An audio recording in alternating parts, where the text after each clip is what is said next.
اعوذ باللہ من الشیطان الرجیم بسم اللہ الرحمن الرحیم ھذا بصائر للناس وہدی ورحمۃ لقوم یوقنون۔ یہ ہے سوجھ کی باتیں، آنکھیں کھولنے والی باتیں لوگوں کے لیے، اور ہدایت اور رحمت ان لوگوں کے لیے جو ان پر یقین کریں۔ ام حسب الذین اجترحوا السیئات ان نجعلہم کالذین آمنوا وعملوا الصالحات، کیا ان لوگوں نے کہ جو یہ بری باتوں کا ارتکاب کر رہے ہیں انہوں نے یہ سمجھا ہے کہ ہم انہیں ان لوگوں کی طرح بنا دیں گے کہ جو ایمان لائے اور جنہوں نے نیک عمل کیے؟ سواء محیاہم و مماتہم، ان کی برابری ان کی زندگی ہو جائے گی اور ان جیسی ان کی موت ہو جائے گی۔ ساء ما یحکمون، کیا برا فیصلہ ہے جو یہ کر رہے ہیں۔ یعنی یہ دنیا میں جو کچھ ہو رہا ہے، لیکن یہ کہ آخرت میں تو اللہ تعالیٰ نیکوکاروں کو وہ اجر و ثواب دے گا، وہ ان کے درجے ہوں گے، ان کے لیے وہ انعام و اکرام ہوں گے کہ جن کا یہ تصور نہیں کر سکتے، اور مجرموں کے لیے وہ سزا ہوگی جس کا اس وقت تصور نہیں کر سکتے۔ اگر آخرت نہ ہو تو پھر تو معاملہ تلپٹ ہو گیا کہ دنیا میں جنہوں نے عیش کیے، صحیح اور غلط کا فرق رکھا ہی نہیں، جائز اور ناجائز کا سوچا ہی نہیں، وہ تو پھر عیش میں رہے، انہوں نے یہاں عیش کیے۔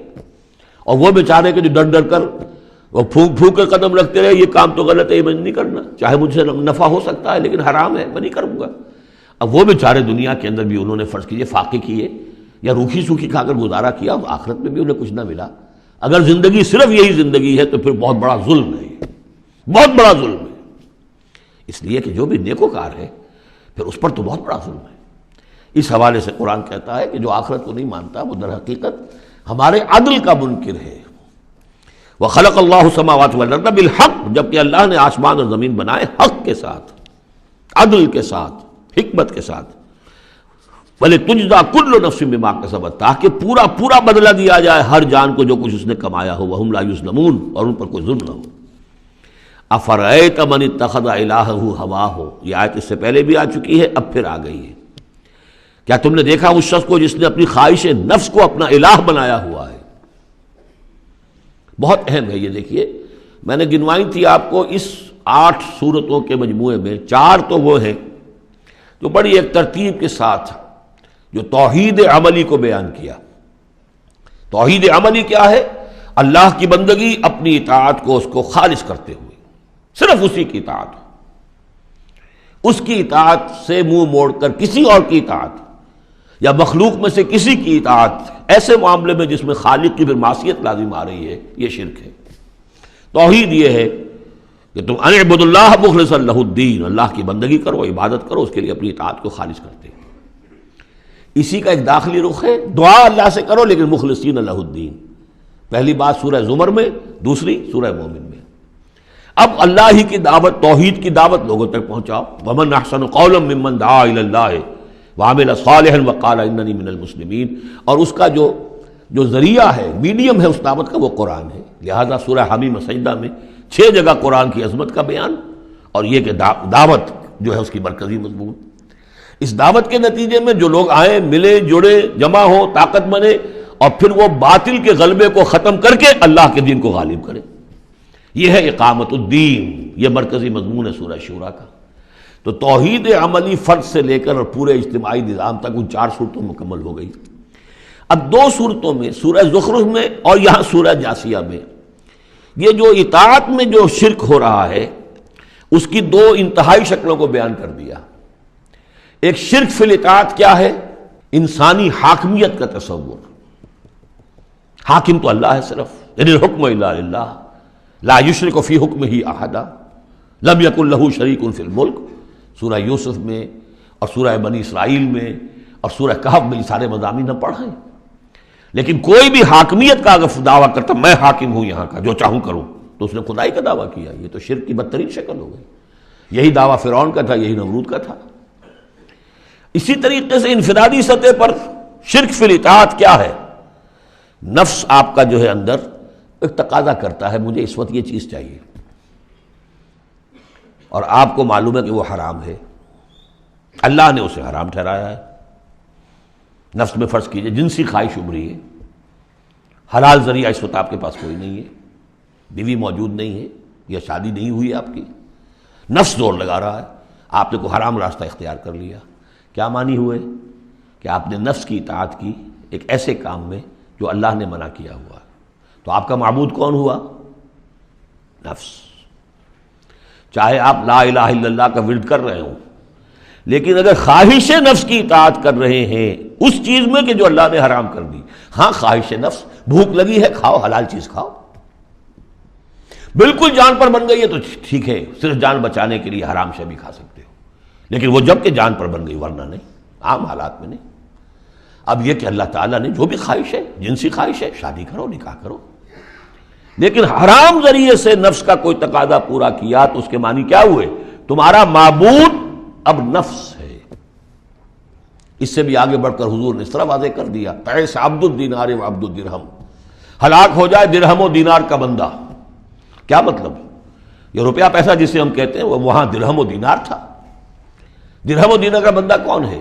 جو درہم و دینار کی محبت میں اتنا مبتلا ہو گیا ہے کہ وہ یہ نہیں دیکھتا کہ میں حلال سے لے رہا ہوں یا حرام سے لے رہا ہوں۔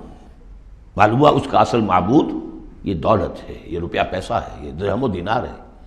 نام تو عبد الرحمن رکھا ہوا اس نے اپنا یا اس کے والدین نے رکھا ہوگا، لیکن وہ ہے عبد الدینار، اس لیے کہ وہ تو دینار کی محبت میں وہ اللہ کے احکام کو توڑتا۔ تو یہ آیت اس اعتبار سے سورہ جاسیہ میں شرک فی الاطاعت کی انفرادی صورت، اور سورہ زخرف میں شرک فی الاطاعت اس کی جو بلند ترین شکل ہے ریاست کی سطح پر حاکمیت غیر اللہ، اللہ کے سوا کسی کی حاکمیت کا اقرار، ان دونوں کے مابین جو ہے اب فل ان دی گیپس اس میں مختلف جو ہیں وہ آپ خود بھی قیاس کر کے ان کو پر کر سکتے ہیں۔ افرأیت من اتخذ الہہ ہواہ واضلہ اللہ علی علم، کیا تم نے غور کیا اس شخص کی حالت پر کہ جس نے اپنی خواہش نفس کو اپنا معبود بنا رکھا ہے اور اللہ نے اسے گمراہ کر دیا ہے اس کے علم کے باوجود؟ عالم بہت بڑا ہے، بہت بڑا سائنسدان ہے، لیکن یہ کہ اس ساری سائنسدانیت جو ہے اس کے نتیجے میں ایمان اسے نہیں مل رہا ہے۔ گویا کہ ختم اللہ علی قلوبہم وعلی سمعہم وعلی ابصارہم، اللہ نے وہ مہر لگا دی ہے ان کے اوپر کہ پوری کائنات دیکھ لی، چھان لی، پھٹک لی، پھر بھی اللہ نظر نہیں آیا۔ یہ ہے مہر علی علم، بڑے بڑے سائنسدان، بڑے بڑے، اور لیکن یہ کہ اللہ نظر نہیں آتا ہوں۔ وختم، دیکھیے وہی الفاظ آگے آ گئے، وختم علی سمعہ وقلبہ وجعل علی بصرہ غشاوہ، اللہ نے اس کے دل پر مہر لگا دی، اس کے دل پر، اس کی سماعت پر اور اس کے آنکھوں پر پردہ ڈال دیا ہے۔ فمن یہدیہ من بعد اللہ، تو اب اللہ کے اس فیصلے کے بعد اب کون اسے ہدایت دے سکتا ہے؟ افلا تذکرون، تو کیا تم نصیحت حاصل نہیں کرتے؟ وقالوا ما هي الا حیاتنا الدنیا نموت ونحیا، اور وہ یہ کہتے ہیں کہ نہیں ہے ہماری بس دنیا کی زندگی کے سوا اور کوئی زندگی نہیں، ہم خود ہی مرتے ہیں خود ہی جیتے ہیں۔ یہ ایک آیت میں یا ایک جملہ کہہ لیجئے یہاں پر پورا میٹیریلزم بھی ایک مذہب ہے کہ ہم کسی اور شے کو نہیں مانتے، میٹر ہی میٹر ہے، بس میٹر ہی کی صفات ہیں، پراپرٹیز آف دی میٹر ہیں، اس میٹر ہی کا انٹریکشن ہے، اسی سے کچھ چیز بدل گئی، ادھر ہو گئی ادھر ہو گئی، فزیکل اینڈ کیمیکل چینجز کے لاز ہیں، اس سے کائنات خود بخود چل رہی، کوئی چلانے والا نہیں، آپ ہی بنی تھی کوئی بنانے والا نہیں، اور چلتی رہے گی، اور ہم بھی اسی چکر کے اندر جیتے بھی ہیں مرتے بھی ہیں، نہ کوئی مارنے والا نہ جلانے والا، اور نہ پھر کوئی مرنے کے بعد اور زندگی۔ یہ ہے میٹیریلزم، اس کی بہت سے سمجھیے شیڈز، ایمپیریسزم ہے، لاجیکل پازیٹیوزم ہے، یہ سب فلسفے اس میٹیریلزم کی شاخیں ہیں۔ وہ کیا کہتے ہیں؟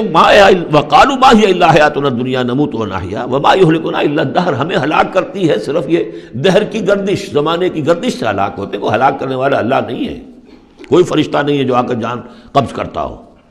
وما لهم بذلک من علم، حالانکہ ان کے پاس کوئی علم نہیں ہے، کوئی ذریعہ نہیں ہے کہ جس سے ان باتوں کو یہ جان سکے۔ انہم الا یظنون، وہ تو صرف ظن سے کام لے رہے ہیں، گمان ہے، اٹکل پچو ہے۔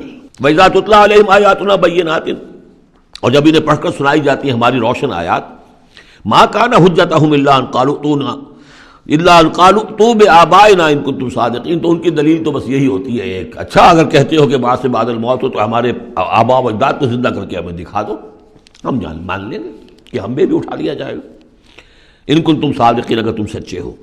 قُلِ اللَّهُ يُحْيِيكُمْ، کہیے کہ میں نے کبھی دعویٰ نہیں کیا کہ میں زندہ کر دوں گا، اللہ زندہ کرے گا تمہیں۔ ثم یمیتکم ثم یحییکم، اسی نے تمہیں زندہ رکھا ہے اور اس نے تمہیں زندہ کیا ہے۔ پہلے بھی تم ایک، اب یہ جو حضرات آئے ہیں ان کی سمجھ میں یہ بات نہیں آئے گی کہ پہلے بھی ایک زندگی اور ایک موت ہم گزار کر اس دنیا میں آئے ہیں۔ قل اللہ یحییکم ثم یمیتکم، پھر وہ تمہیں مارے گا، ثم یجمعکم الی یوم القیامہ، اور پھر تمہیں جمع کرے گا قیامت کے دن۔ لا ریب فیہ ہے، جس میں کوئی شک نہیں، ولکن اکثر الناس لا یعلمون، لیکن اکثر لوگ جانتے نہیں ہیں۔ صدق اللہ العظیم۔